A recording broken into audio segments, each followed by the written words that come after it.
حزب اللہ نے اسرائیل کے ساتھ مذاکرات یکسر مسترد کر دیے۔ حزب اللہ کے سربراہ نعیم قاسم نے کہا ہے کہ اسرائیل کے ساتھ مذاکرات کا کوئی فائدہ نہیں ہے، قابض قوتوں کو ختم کر دیا جائے گا۔ انہوں نے کہا کہ امریکی اسرائیلی فتنے کو کامیاب نہیں ہونے دیں گے۔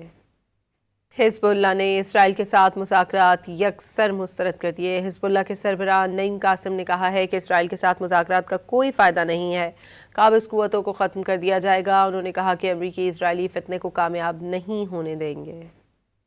حزب اللہ نے اسرائیل کے ساتھ مذاکرات یکسر مسترد کر دیے۔ حزب اللہ کے سربراہ نعیم قاسم نے کہا ہے کہ اسرائیل کے ساتھ مذاکرات کا کوئی فائدہ نہیں ہے، قابض قوتوں کو ختم کر دیا جائے گا۔ انہوں نے کہا کہ امریکی اسرائیلی فتنے کو کامیاب نہیں ہونے دیں گے۔